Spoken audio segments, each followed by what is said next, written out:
Good morning बच्चों। आज हम नया अध्याय पढ़ने जा रहे हैं और वह अध्याय है 4 जो है केंद्रीय इस्लामी प्रदेश। इसकी भाग संख्या 1 में हम 4 महत्वपूर्ण विषयों के बारे में पढ़ने जा रहे हैं और ये विषय रहेंगे। पहला, अरबों के सामाजिक जीवन के बारे में बात करेंगे कि किस प्रकार से उनका परिवार हुआ करते थे, स्त्रियों की स्थिति क्या थी, शिक्षा क्या थी, मनोरंजन के साधन क्या थे। हर एक चीज़ को, हर एक पहलू को हम डिस्कस करेंगे। दूसरा है आर्थिक जीवन के संदर्भ में कि वहाँ पर अरब जो देश हैं अधिकतर भूमि रेगिस्तान है, लेकिन उसके बावजूद भी क्या उनका कोई आर्थिक जीवन था, उसके संदर्भ में बात करेंगे। धार्मिक जीवन कि क्या वहाँ पर हमारी ही तरह अलग अलग देवी देवताओं की पूजा की जाती थी, क्या एक अल्लाह थे, इसकी चर्चा करेंगे। और अंत में पढ़ेंगे हम राजनीतिक जीवन के बारे में कि क्या वहाँ पर कोई राजाओं का शासन था, कोई केंद्रीय शासन प्रणाली थी, उसके बारे में जान पाएंगे। तो बहुत ईजी है, तैयार हो जाइए, एक एक करके हम पढ़ने वाले हैं। सबसे पहले हम पढ़ेंगे चारों का एक मिला जुला रूप। क्यों इसलिए मैंने सबसे पहले डाल दिया है क्योंकि कई बार 3 नंबर के लिए क्वेश्चन पूछा जाता है, तो आपको यही पता लगता है कि हम इस बात को कहाँ पर कैसे किस तरह से लिखें। तो मिला जुला रूप जो है उनके जीवन की विशेषता है। कैसे? इस्लाम के उदय से पूर्व अरब के जीवन की मुख्य विशेषताएं, ऐसा प्रश्न आपसे पूछा जा सकता है। 7वीं शताब्दी ईस्वी में इस्लाम से पूर्व अरब की जो स्थिति थी समूचे तौर पर बिल्कुल सही नहीं थी। बहुत ही शोचनीय स्थिति थी, बहुत ही शोचनीय स्थिति। एक शब्द भी याद रखेंगे, बहुत सारी चीज़ें याद हो जाएंगी। कबीलों में बंटा हुआ समाज था। कबीले थे, अलग अलग कबीले, छोटी छोटी जगहों के ऊपर, और ये आपस में एक दूसरे के साथ लड़ते रहते थे, लूट मार करते थे, और छोटी छोटी बातों को लेकर ये अपना जो लड़ाइयाँ हैं वो करते रहते थे। खानाबदोश जीवन, खानाबदोश हुआ एक जगह से दूसरी जगह, कुछ दिन यहाँ निकाले, फिर आगे बढ़े कि भौगोलिक परिस्थितियों के या मौसम के हिसाब से। स्त्रियों की स्थिति अत्यंत दयनीय थी। इन्हें केवल विलासिता की वस्तु समझा जाता था और कुछ भी नहीं। सभी अधिकारों से वंचित किया गया था, चाहे शिक्षा हो, चाहे वो रहना हो घर में, किसी भी प्रकार की स्थितियों में, बद स्थितियों में ये रहा करती थी। अगर हम उस समय पैरेलल हिंदुस्तान की बात करते हैं तो यहाँ भी स्त्रियों को जो है वो पैर की ज्योति समझा जाता था। ऐसे शब्दों का इस्तेमाल जो है कई कवियों ने किया है। तो ऐसे ही स्थितियाँ जो है वो हुआ करती थी। तो ठीक उसी प्रकार से, लेकिन अरब में जो स्थिति थी वो बहुत ही बदतर होती थी। लोग जो नैतिक जीवन जो था वो बहुत गिर चुका था, अनैतिक हो चुके थे। धोखा देना, भ्रष्टाचार करना, स्त्रियों की इज्जत लूटना, ये उनकी दिनचर्या हुआ करती थी। हम बात करें इस्लाम के उदय से पहले की स्थिति।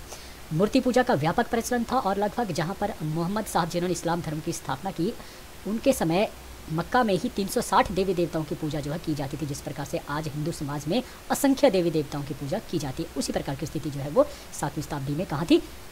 अरब समाज में। ठीक है, तो ये इस तरह से पूछा जा सकता है आपको। और अंधविश्वास भी उस समय कई तरह के प्रचलित थे। ये हो गया इकट्ठा। अब आता है एक एक तरह से। सबसे पहले लेते हैं सामाजिक जीवन के संदर्भ में परिवार। देखिए, इसको करने से पहले मैं आपको एक और तरीका बताता हूँ कि इतिहास को पढ़ना बहुत ईजी, आसान है, लेकिन उसके लिए शॉर्ट नोट आपको बनाना होंगे। बिल्कुल छोटा करके आपको लिखना पड़ेगा, ज़्यादा बड़ा।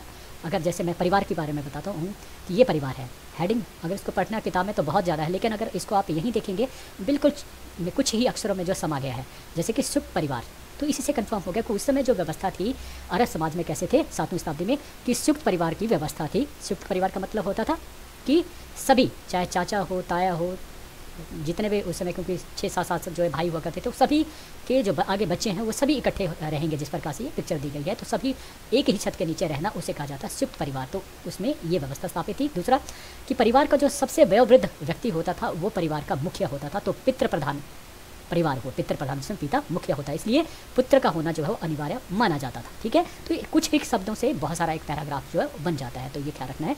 फिर दूसरा जो है वो आता है स्त्रियों की स्थिति। समूचे तौर पर अरब समाज में स्त्रियों की स्थिति बहुत ही दयनीय थी, दयनीय। उनको जन्म से ही अपशकुन माना जाता है और जिंदा ही ज़मीन में दफना दिया जाता था, क्योंकि उसके बाद का जो जीवन होता था वो माता पिता के लिए भी दुखी करने वाला होता था। उन्हें भोग विलास की वस्तु समझा जाता था, उनको जब मर्जी लूट लिया जाता, घर से उनको निकाल लिया जाता था और उनके साथ आपत्तिजनक जो है वो व्यवहार किया जाता था। तो इससे पहले ही लोग उनको दफनाना या ज़मीन में मार देना जो है वो बचपन में ही करना जो है वो अच्छा समझते थे। और सभी अधिकारों से उनको वंचित किया जाता था। किसी भी अधिकार, चाहे शिक्षा का अधिकार हो, चाहे किसी भी तरह का अधिकार, उनको वंचित किया जाता था। पशुओं की तरह उनका जीवन हुआ करता था। उसी तरह से अगर हम अपने समाज को भी पीछे देखें उन समय में 7वीं शताब्दी में, तो कहीं ना कहीं थोड़ा बहुत फर्क आपको नज़र आएगा और इन्हीं स्थितियों से स्त्रियां जो है गुजरी हैं। तीसरा जो है पढ़ेंगे शिक्षा के संदर्भ में। पिछड़ा हुआ समाज था। भारतवर्ष की स्थिति से अगर देखा जाए अरब समाज को, तो बहुत पिछड़ी हुई स्थिति में जो अरब समाज पड़ता है। अधिकांश जो लोग थे वो अनपढ़ थे। एक तो क्योंकि इनकम के सोर्सेज नहीं थे और इसलिए लोग जो है अनपढ़ रहते थे, लेकिन फिर भी जो है अनपढ़ होने के बावजूद जो है कविता के क्षेत्र में जो है वो अरब ने बहुत ज़्यादा प्रगति की। यहाँ से बहुत बड़े विद्वान जो है, बहुत बड़े बड़े कवि जो है हुए, और उनकी वजह से जो अरब में जो कविता लेखन था वो, चाहे हिंदुस्तान की बात करें, एशिया की बात करें, या इवन जो है जो अमेरिका या दूसरे जो बड़े देश हैं, वहाँ पर भी इनको जो है वो ट्रांसलेट करके आज भी पढ़ा जाता है। फिर चौथा होता है लोगों का नैतिक पतन। अनैतिकता का बोलबाला हर जगह था।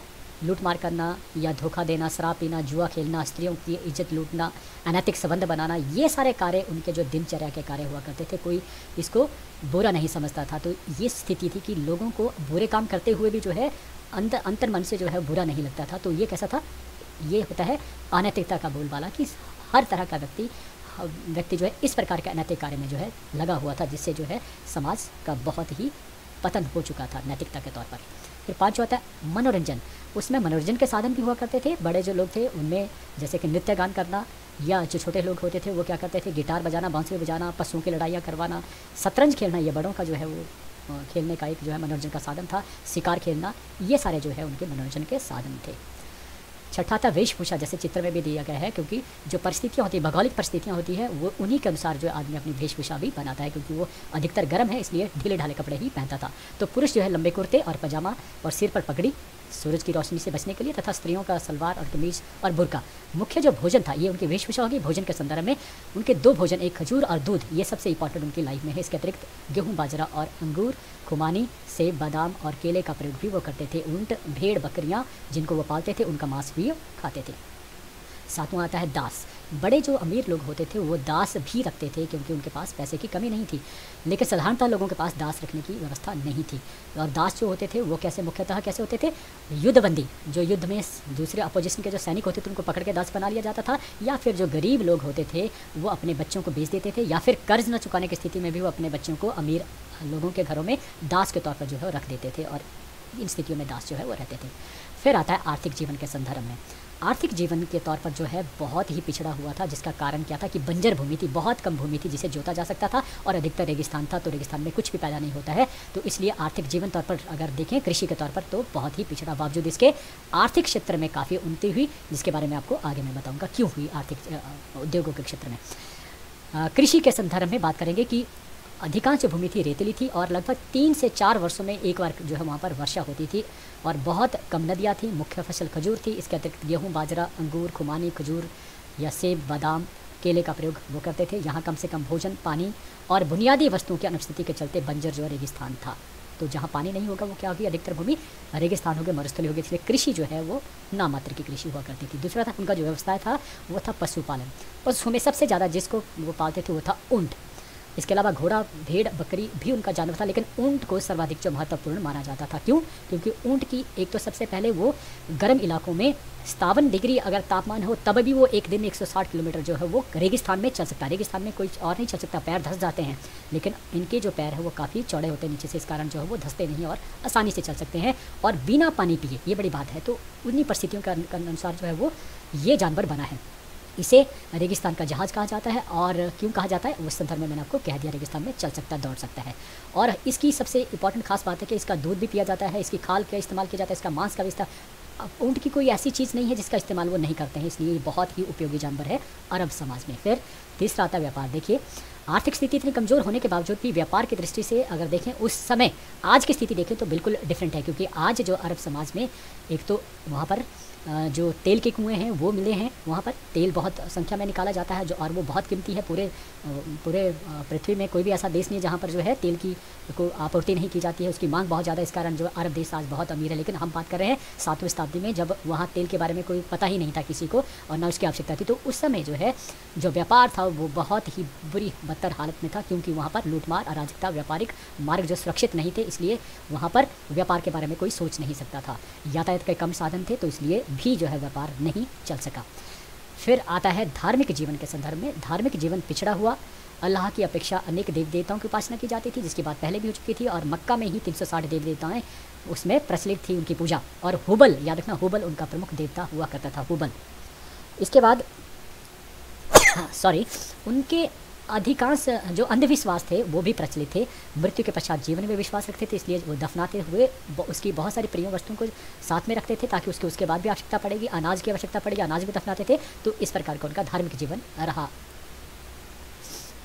अब आता राजनीतिक जीवन के बारे में। अरबों का राजनीतिक जीवन भी पिछड़ा हुआ था। अनेक स्वतंत्र कबीले, मुखिया का जो होता था कबीले का, उसे शेख कहा जाता था। और आज की डेट में अरब में जो शेख हैं बहुत ही अमीर है, क्योंकि शेख जो थे वो बहुत सारी भूमि के मालिक हुआ करते थे और उनके भूमि में इंपॉर्टेंट है कि वो किससे अमीर हुए, जोतने से नहीं बल्कि वहाँ से निकलने वाले कुएँ से, तेल का कुआँ, और तेल से ही आज उनकी इनकम इतनी है कि उन्हें जो बड़े बड़े अमीरों में शेख कहकर जो पुकारा जाता है। तो ये इंपॉर्टेंट है अरब देश में आज के डेट में, लेकिन 7वीं शताब्दी में नहीं था। तो मुखिया को शेख कहा जाता था।